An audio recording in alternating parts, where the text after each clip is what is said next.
हमारे चैनल को सब्सक्राइब जरूर करें ताकि आपसे हमारे मजेदार कार्टून कभी ना छूटे। धीरज अपने परिवार का बड़ा बेटा था जो पूरे परिवार की जिम्मेदारी संभालता था। इसके पहले ये जिम्मेदारी उसके पिताजी निभाया करते थे, पर अब वो बूढ़े हो चुके थे। तो इस स्कीम को लेने से आप कुछ ही दिनों में करोड़पति बन जाएंगे सर। अच्छा, तो इस स्कीम के लिए मुझे कितने पैसे देने होंगे? बस 10 लाख रुपए सर। उसके कुछ ही दिनों के बाद आप इस छोटे से मकान की जगह एक आलीशान बंगले में रहेंगे। इतने पैसे तो नहीं है मेरे पास, लेकिन खेती की कुछ जमीन है जो पिताजी के नाम पर है। उन्हें बेचकर पैसों का इंतजाम हो सकता है। क्यों पिताजी? हाँ, नहीं, मुझे कोई ऐतराज नहीं है जमीन बेचने पर। लेकिन एक बार फिर से सोच लो बेटा, क्या तुम इस आदमी के कहने पर अपनी पीढ़ियों की विरासत को बेच दोगे? हाँ, थोड़ा अंजाम के बारे में भी एक बार सोच लो। अच्छा, आप अभी जाएं, मैं पैसों का इंतजाम करके आपसे मिलता हूँ। पिताजी को खिलाफ में बोलते देखकर धीरज सेल्समैन को तुरंत ही विदा कर देता है। आपको कितनी बार बताऊं पिताजी कि मुझे मेरे हिसाब से काम कर लेने दीजिए। जमाना बदल चुका है, लोग काफी आगे बढ़ चुके हैं। सब पैसे वालों को पूछते हैं और उन्हीं की इज्जत भी करते हैं। हाँ, लेकिन बेटा, वो आदमी सच में ठीक नहीं लग रहा है मुझे। क्या तुम्हें पूरा यकीन है उसकी बातों पर? क्यों नहीं होगा पिताजी? वो मेरी पत्नी मीना के गांव से आया था, उसके परिवार को भी जानता था। अब ससुराल से आए इंसान का अपमान करना तो अपनी पत्नी का अपमान करना हुआ ना। अब मैं तुम्हें कुछ नहीं समझाऊंगा बेटा, क्योंकि तुम खुद समझदार हो, अपनी जिम्मेदारियों को समझने लगे हो। हाँ, लेकिन इतना जरूर कहूंगा कि तुम गलत कर रहे हो। फिर भी मैं तुम्हारे साथ हूं। जाओ, अलमारी से जमीनों के कागज निकाल लेना। जाओ। ठीक है पिताजी, वो तो वक्त ही बताएगा कि मैं गलत था या सही था। सेल्समैन की स्कीम और पिताजी की कही बात को धीरज अपनी पत्नी मीना को बताता है। पता है आज क्या हुआ? जब तक आप बताएंगे नहीं, ऐसे कैसे पता चल जाएगा क्या हुआ? तुम्हारे गांव से एक सेल्समैन स्कीम लेकर आया था। बोल रहा था 10 लाख देने से कुछ ही वक्त बाद 1 करोड़ का फायदा होगा, लेकिन पिताजी को उस पर भरोसा नहीं है। पिताजी तो अब बूढ़े हो चुके हैं, आपको जो ठीक लगे वही कीजिए। वैसे भी जमाना कितना आगे बढ़ चुका है, वो क्या जाने। हाँ, तुम ठीक कह रही हो। मैं कल ही इस मामले में कुछ करता हूँ। मैं तो हमेशा ही ठीक कहती हूँ। बदलते जमाने के साथ परवरिश, संस्कार सब बदल जाते हैं। इस बदलाव की वजह से घर के बुजुर्ग अलग थलग और अकेले पड़ जाते हैं। गुनगुन, ओ गुनगुन। हाँ पापा, कहिए, क्यों बुलाया आपने? बेटू, मम्मी, बुआ, रिमझिम, दादू सभी को बता दो कि हम सब कल पिकनिक जाने वाले हैं। कल सुबह सभी कोई तैयार रहेंगे। अरे वाह, हम पिकनिक जाने वाले हैं।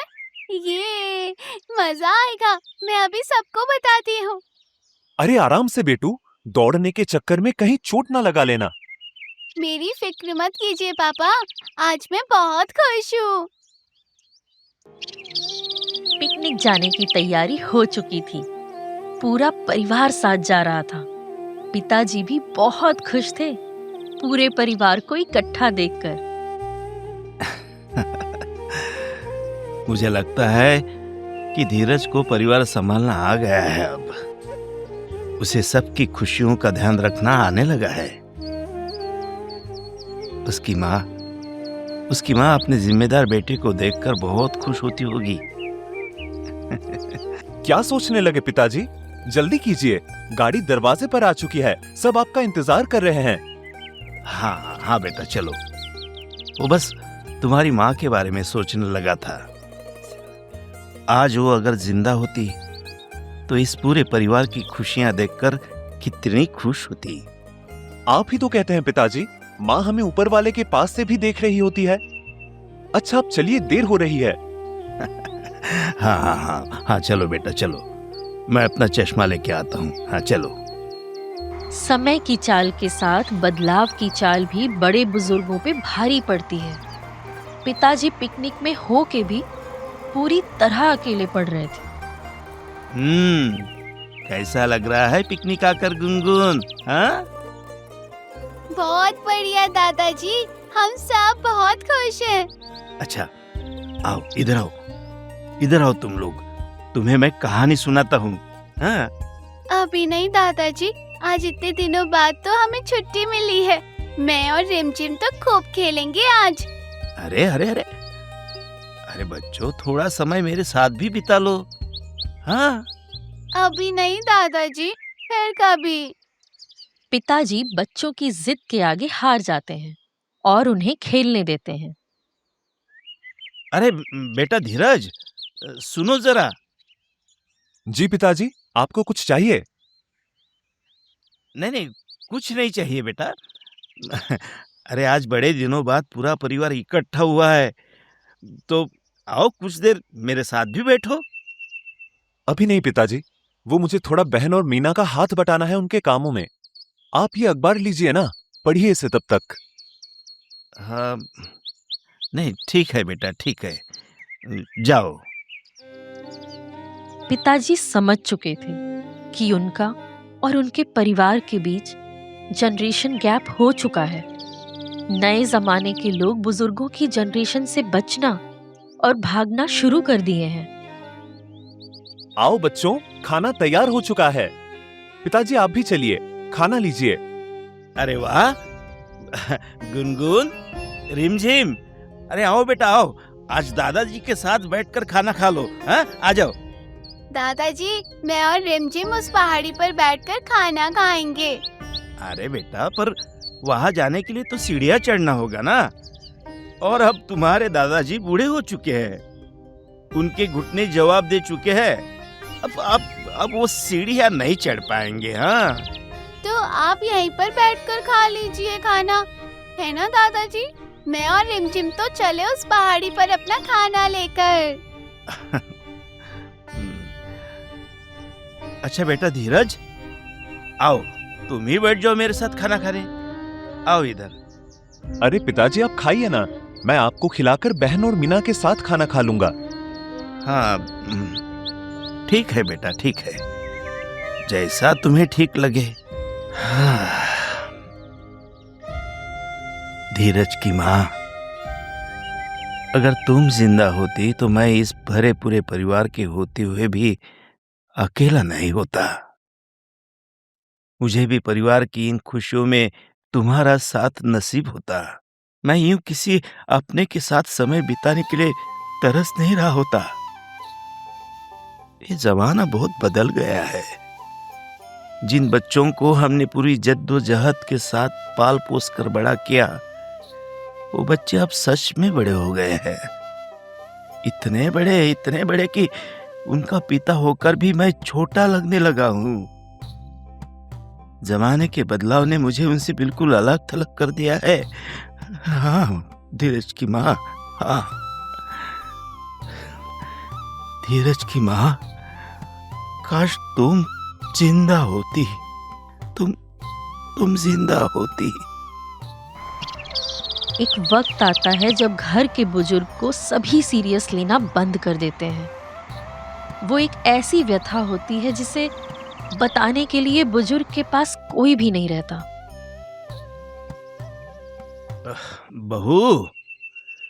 बहू एक गिलास पानी और मेरी दवाई दे देना। हाँ आज पता नहीं क्यों लग रहा है बीपी थोड़ा बढ़ा हुआ है। हाँ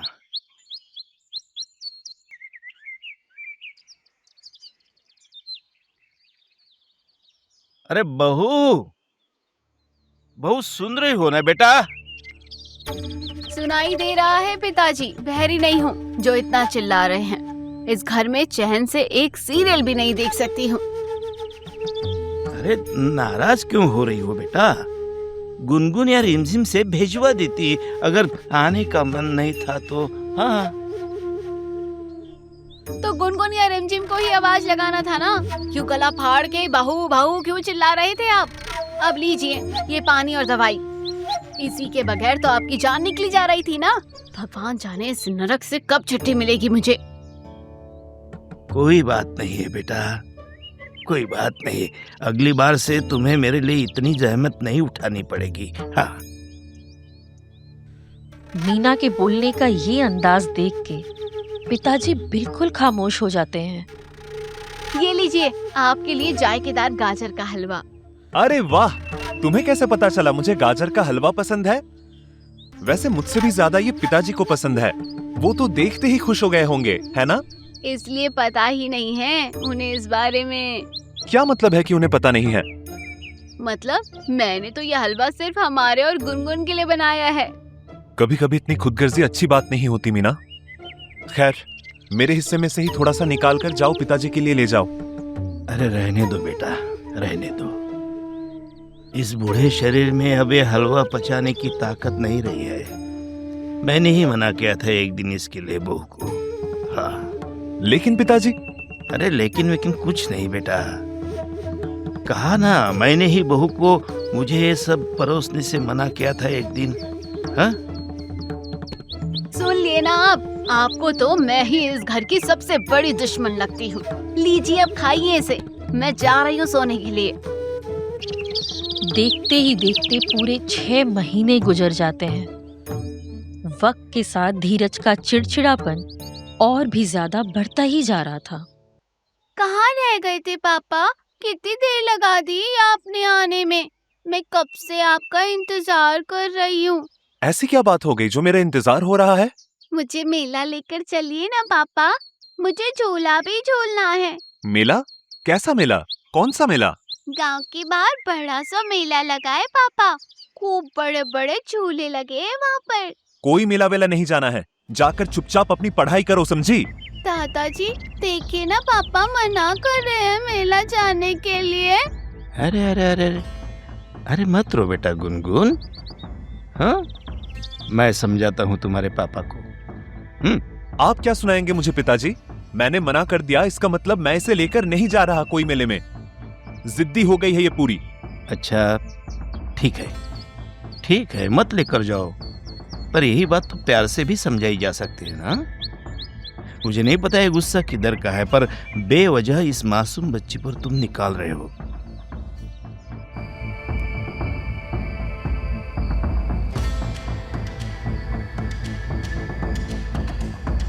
मीना, ये क्या खाना बनाया है तुमने? कोई स्वाद ही नहीं आ रहा है इसमें।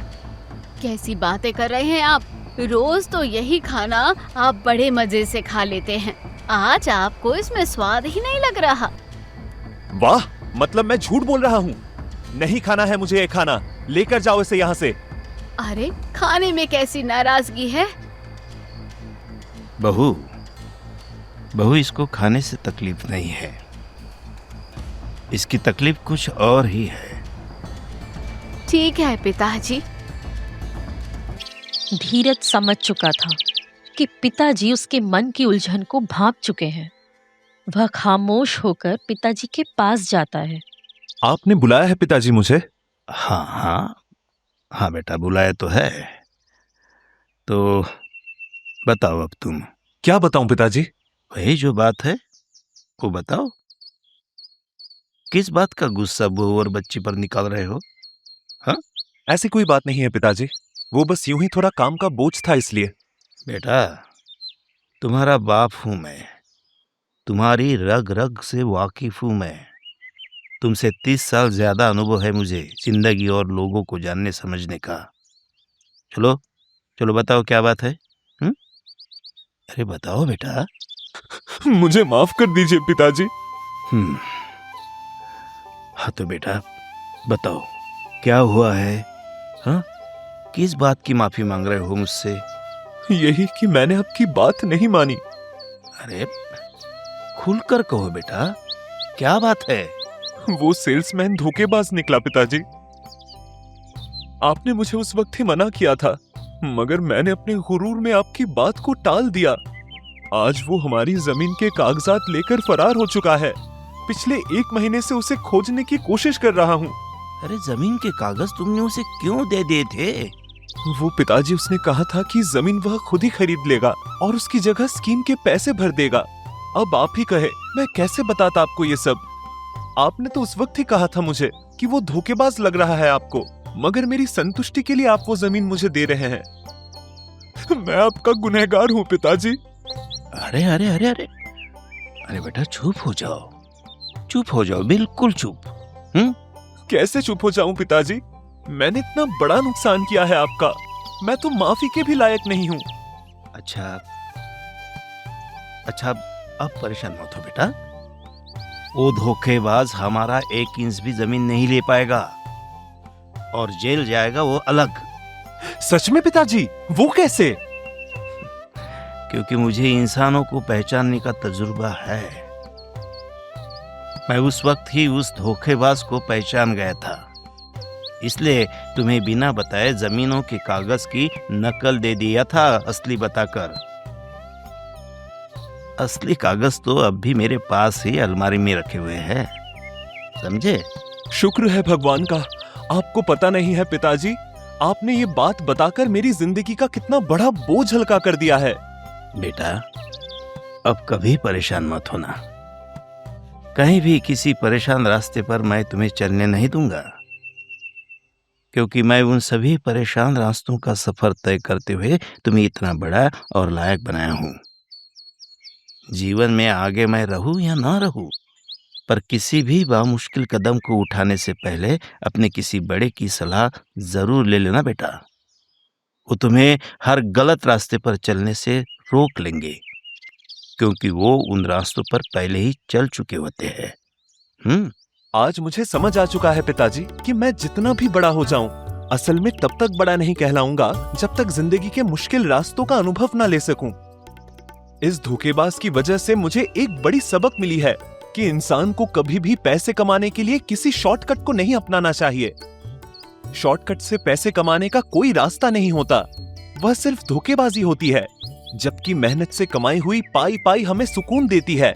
हाँ, बिल्कुल सही।